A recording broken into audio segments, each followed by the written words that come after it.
Hey, what's going on everybody? It's your jungle expert Ryan Flares Doyle back yet again to bring you another champion guide for dummies, but for this time it is for the newly updated Volibear.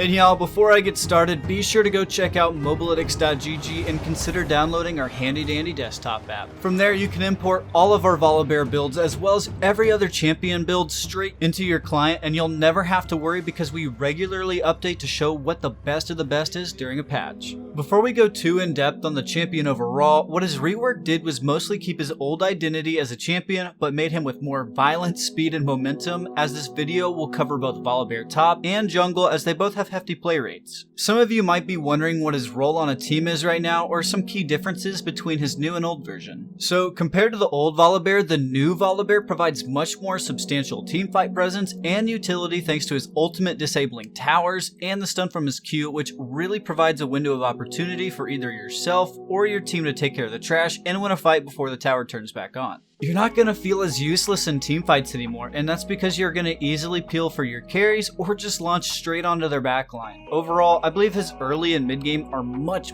stronger than before, but just falls off a little bit in the late game. But this shouldn't alarm anybody because his late game now is still substantially better than what it once was, so you can still win fights for your team thanks to your new kit and the utility he provides. Alright, so let's take a look at his abilities, starting with his passive. So his old ultimate and W passive both got intermixed and got bundled together to form his new passive, where each auto increases your attack speed by 5% up to a cap of 25%. And when you reach 5 stacks, your auto attacks become empowered and deal increased damage and apply a chain lightning effect spreading out to all targets in an area. And lastly, both his Q and W count as an auto attack, which helps him easily build his stacks much more quickly to help ramp up his damage output. Moving on to his Q, we have Thundering Smash. Now, while the old flip on Volley's old Q was an iconic part of the old kit, the reworked version is a much better for him. That's because the cooldown gets reset whenever you get hard crowd control, meaning if you chasing down a twisted fade or something with your Q and get gold carded, you can immediately cast it again after the stun to resume chasing after them. Your Q also doubles in movement speed towards enemy champions, which just allows Volley to stick on his targets more frequently, but I'm not done there. Yeah, his new Q is just that pack. His Q also counts as an auto attack reset. It is an unstoppable auto attack at that, meaning if somebody flashes as his Q is coming down, you'll still get the stun off, and the icing on the cake is that he becomes ghosted for 4 seconds, which means he ignores unit collision and ignores the annoyance of minion block. For his next ability, we have Frenzied Maul for his W. As for his new W to replace his old execute mechanic, it's still relatively there for the most part. Now, he'll strike the target dealing physical damage while applying on-hit effects, things like Tiamat, Blade of the Ruined King, Whitsun, Black Cleaver, Triforce, all trigger and will be applied to your target, as well as 6% of your bonus HP, which incentivizes building Volley more tanky. And here's where we'll get to the damage part. If you initially W the first time, you'll mark them as wounded for 8 seconds. Your W has an initial 5-second CD, and if you manage to cast it again within your 8-second window, you'll deal an additional 50% increased damage and heal for 16% of your missing HP.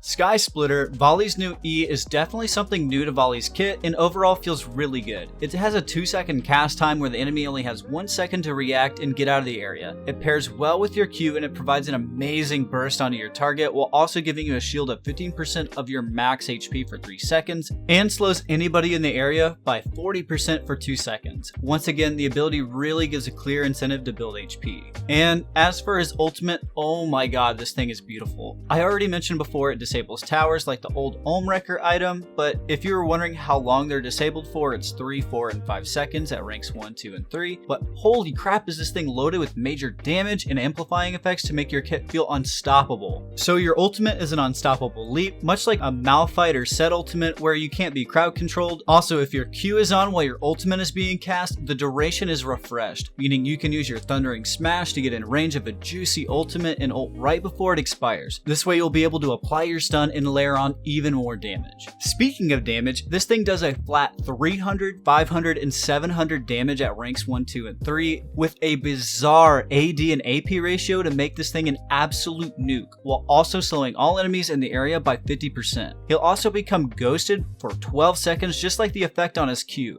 gain 200, 400, and 600 bonus HP on the cast, which in turn increases his damage output on his W and E abilities, adds 50 additional range to his auto attacks, and 25 additional range to his Frenzied Maul. So even with all the added bonuses Volley got to his new kit, his trading patterns and combos are still relatively straightforward, which makes him really easy to pick up and learn really quickly. So ideally, you'll want to chase down your opponent with your Thundering Smash and use a little bit of your gamer intuition to predict their movement and land your Sky Splitter. Once you're in range of your target and apply your stun, be sure to immediately use your Frenzied Maul so that you can have it recharging as soon as possible, so you can use it a second time for an increased damage and heal to keep you healthier in trades. You can also ult right after you land a stun to guarantee the crazy damage it brings and burst down your target. And for my jungle mains out there, as for the jungle clear, I've tested both Machete and Hunter's Talisman, and I'd say that they're both equally good, but Machete just feels way better in my opinion. It all depends on what side of the map you plan to start. For full red side clears, take Hunter's Talisman. Your passive won't trigger the effect of the talisman, but your E will, which makes it really solid for multi-target camps like Raptors and Krugs. And if you don't plan to do a full red side clear, then Machete will do you wonders. Doing a full blue side clear into red just feels incredibly fast, and since you're starting blue, you'll avoid all those early mana problems. My recommended pathing would be a full blue side clear into a red buff gank. Volley is a deceptively strong skirmisher and beats nearly everybody in early fights, especially over Scuttle Crabs. I'm sure people will come up with new optimal paths to abuse on Volley, but this is the one I think will most be standard for him. Again, Volley hasn't been out too long, and his optimal build hasn't really been found as of yet. However, the direction of our data points us to is a more tank playstyle with one damage item mixed in. I think his biggest weakness when it comes to his build is slotting in items with CDR without feeling too squishy. For top, I recommend that you take a Black Cleaver over Trinity Force unless you're just already snowballing, as it's really cost effective and really good for other tanks or bruisers. It's got 20% CDR, which is crucial, AD,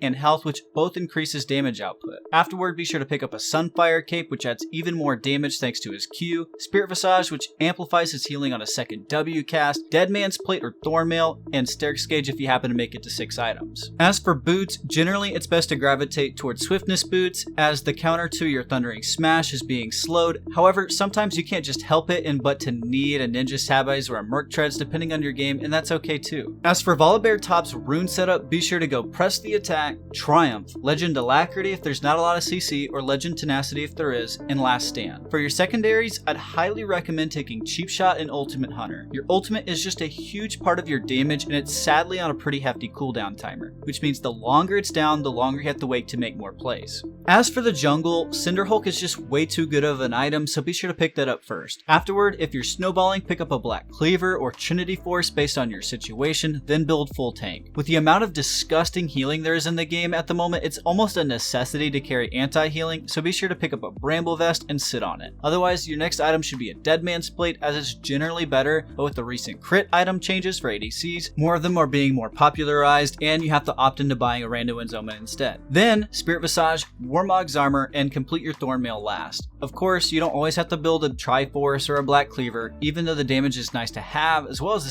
CDR, you'll still have plenty if you decide to build tank item instead. As for Volibear Jungle's Rune Setup, there's a lot to choose from. You could go PTA, Conqueror, Aftershock, or Predator, but for this video, if you're a jungler trying to pick him up, I'd highly recommend Predator, Cheap Shot, Eyeball Collection, and Ultimate Hunter, which again, as a jungler, you have more opportunities to get early stacks, so less CD means more tower dives for easy kills. Finishing up with secondaries Triumph and Legend Tenacity, or Conditioning and Unflinching. Both are great options and should be left up to personal preference. Predator just really helps force ganks that normally wouldn't work out in the first place, and you can use it in place of your Q or a Righteous Glory to gap close and use your Q when it's all but guaranteed. For your power spikes, level 3 is your biggest one early until you get your ultimate. You have so much burst in your kit, it's hard not to lose a skirmish. Other than that, you have levels 6, 11, and 16, which is clearly from the stronger ultimates. As for your itemization power spikes, it's generally after you've completed a Triforce or Black Cleaver for the juicy stats they provide, and then every tank item thereafter. Remember, the more HP you have, the more you benefit from your W&E. As a top laner, your biggest opponent isn't the opposing top laner, it's the jungler. But with his new kit, you can easily 2v1 now. Most top laners can't handle Volley 1v1 anymore thanks to Volley's ability to chase down and nearly instantly apply PTA with your Q, E auto. So be sure to take smart trades, pick up your items, watch the map for the jungler, and have fun mauling your opponent.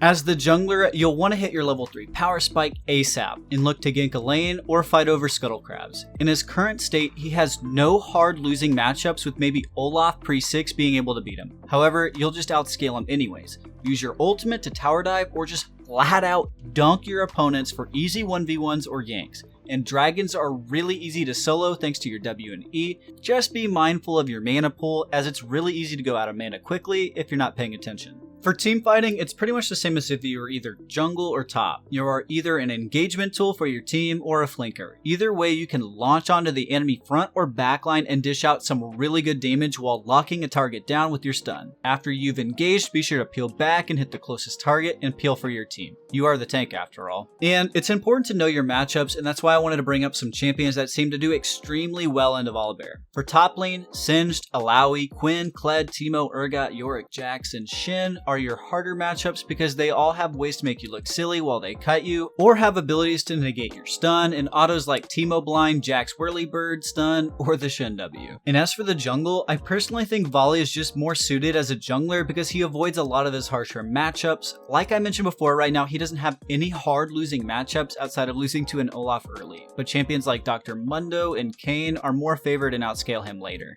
Alright everybody, that's all I got for now, so thank you to everybody for watching our Volibear for Dummies guide, and I sincerely hope you enjoyed it, and if you have any comments on how to improve the format, let me know down in the comments. Besides that, make sure to go check out our other content on this channel, hit that notification bell and subscribe button so you'll never miss an upload, and be sure to check out all we have to offer over at Mobalytics.gg. As always, thank you all so much for watching, be safe out there, remember that you matter, have a wonderful rest of your day, and see you in the next one, Summoners.